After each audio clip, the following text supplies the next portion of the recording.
Hi there, I'm Dre, the host and founder of the Dragon Network, an online member-based community where health IT professionals can share ideas, discuss experiences, and collaborate with each other on all things related to health IT. The videos on this YouTube channel cover a wide variety of health IT topics in hopes that we can help educate those that are coming into the field as well as those that are looking to transition to different roles. So this week's video, I would like to actually talk about protected or personal health information and what some of the differences are in the definitions between the US, Canada, and the European Union. But before I jump in, if you aren't already a subscriber, go ahead and hit that subscribe button. And as always, throughout the video, if you like what you're seeing, don't forget to hit the like button. Okay, so let's start with protected health information as defined in the US. Protected health information is defined and governed by HIPAA, which is the Health Insurance Portability and Accountability Act of 1996. HIPAA has two main sections that are really focused on protected health information, and that's the HIPAA Security Rule, which focuses on the confidentiality, the integrity, and the availability of PHI, and the HIPAA Privacy Rule, which limits the use and disclosure of protected health information. HIPAA applies to covered entities, and I'm not going to dive into what a covered entity is in this video because it gets quite confusing, but I will add it to my list of videos to produce for a future date because I think it's really important. And I also think that some of the changes that are likely to come out in new legislation when they do revise HIPAA are going to go after that covered entity section, so we'll save that for a different video. For now, let's just focus on what the definition of protected health information is within HIPAA. The text that is in the Act states that protected health information is considered to be individually identifiable information relating to the past, present, or future health status of an individual that is created, collected, transmitted, or maintained by a HIPAA-covered entity in relation to the provision of healthcare, payment for healthcare services, or use in healthcare operations. So one important thing to note is protected health information only talks about health information and health plan information. So employee information and educational information isn't included in that. So it's just talking about the health stuff specifically. And at any point, if identifiers have been stripped from the information and it is considered to be non-identifiable, that data, that information is no longer protected by HIPAA. So let's look at what the identifiers are under the HIPAA rule. So there's 18 of them in total, and they are names, geographical identifiers that are smaller than a state, and there's some parameters that are around that, dates directly related to an individual, phone numbers, fax numbers, email address, social security numbers, medical record numbers, health insurance beneficiary numbers, account numbers, certificate and license numbers, vehicle identifiers including the serial numbers and license plates, device identifiers, including the serial numbers, Web Uniform Resource Locator or URLs, Internet Protocol addresses, biometric identifiers, including finger, retinal, and voice prints, full face photographic images, and all other identifying number, characteristic, or codes, except the unique code that is assigned by the identifier that's looking at the data. So as you can see, it covers a wide variety of things, and some of the ones that are on there, like license plates, URLs, and IP addresses, may not be identifiers that people typically think of. So it's important to keep in mind that they are actually called out and they are on the list of 18 identifiers. That is the definition of protected health information under HIPAA, which of course is focused on the United States. So now let's take a look at Canada. So in Canada, health information is actually defined by several provincial health information acts. So instead of having one federal definition of what it is, like is applied by HIPAA, we have multiple different pieces of legislation, all of which have some very slight nuances. So I'm definitely not going to go through all of them, but the one I'm going to call out is Ontario, and that is because the Ontario Provincial Health Information Protection Act is similar to the other provinces. So PHIPA, which is the acronym that the act is known by, governs the collection, use, and disclosure of protected health information.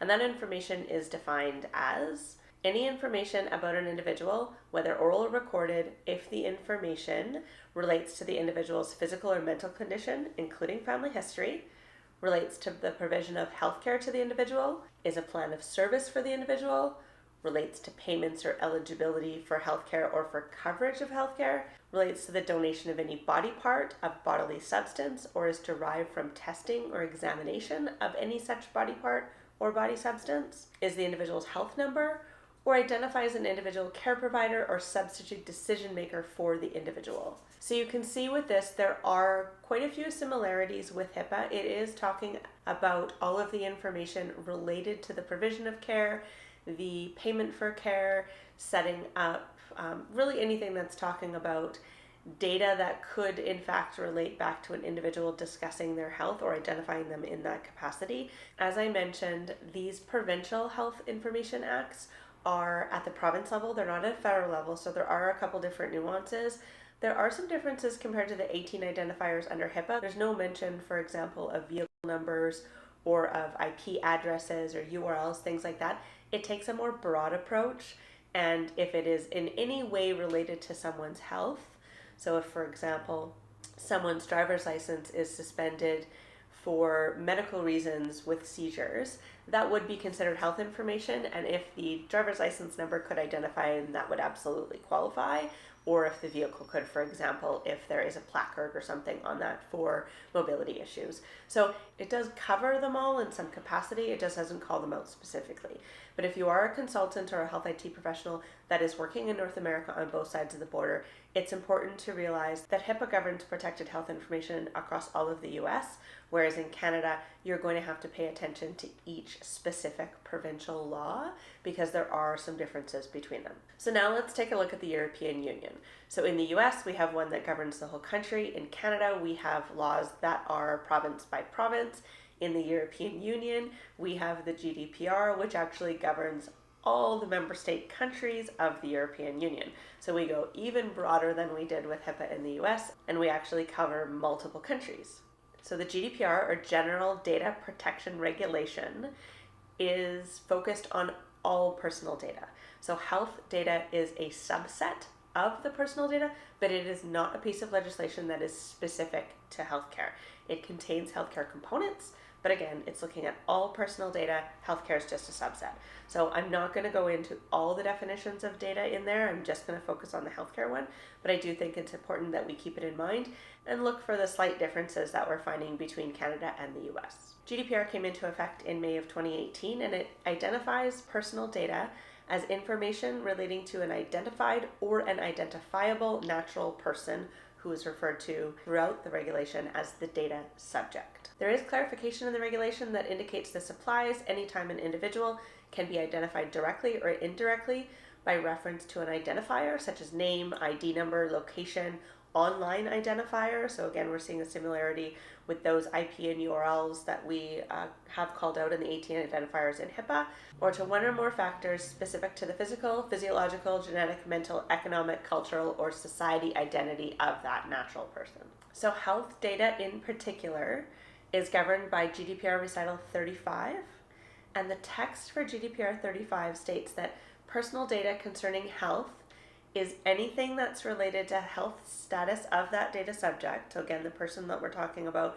or the person that's in context, which reveals information relating to past, current, or future, or the mental health status of that subject. So it includes information that's collected through the course of registration or provision of healthcare services, a number, symbol, or particular that is assigned to the individual to uniquely identify them for health purposes, so medical record numbers, for example, would fall under that. Information derived from testing or examination of a body part or bodily substance, including genetic data and biological samples, and any information on a disease, disability, risk, medical history, clinical treatment, or physiological or biomedical state of the data subject independent of its source, so regardless of where that comes from. So as you can see, the definition of health data for GDPR under that Recital 35 is, again, fairly broad. It's covering anything and everything that is able to identify a person or could possibly identify a person with respect to the way they interact with the health system. So anything that interacts with the health system is considered health data. There's very specific sections that deal with collection, use, and disclosure of the information, of course. There's breach sections in all of the legislation that I've mentioned today. But this gives you an idea of how protected or personal health information is actually defined in different areas, and it highlights the fact that they're not defined in the same way. US defines at the federal level, Canada defines at the provincial level, and the European Union defines at the EU level. So if you are working for a vendor or if you're a consultant that travels between different jurisdictions, it's important to keep in mind where you're going to find information on the privacy definitions and where the legislation is going to be articulated that you need to adhere to. So I hope that this was helpful and it gives you a little bit of an idea of where things are defined. I will provide links in the description to the various legislation that I touched on today, so HIPAA, the Ontario Privacy Act, as well as the GDPR, so that if you want to read a little bit further on what is exactly contained within those, you can go ahead and do that. That's all I have for this week. I hope you have a great rest of your day, and I will see you again soon.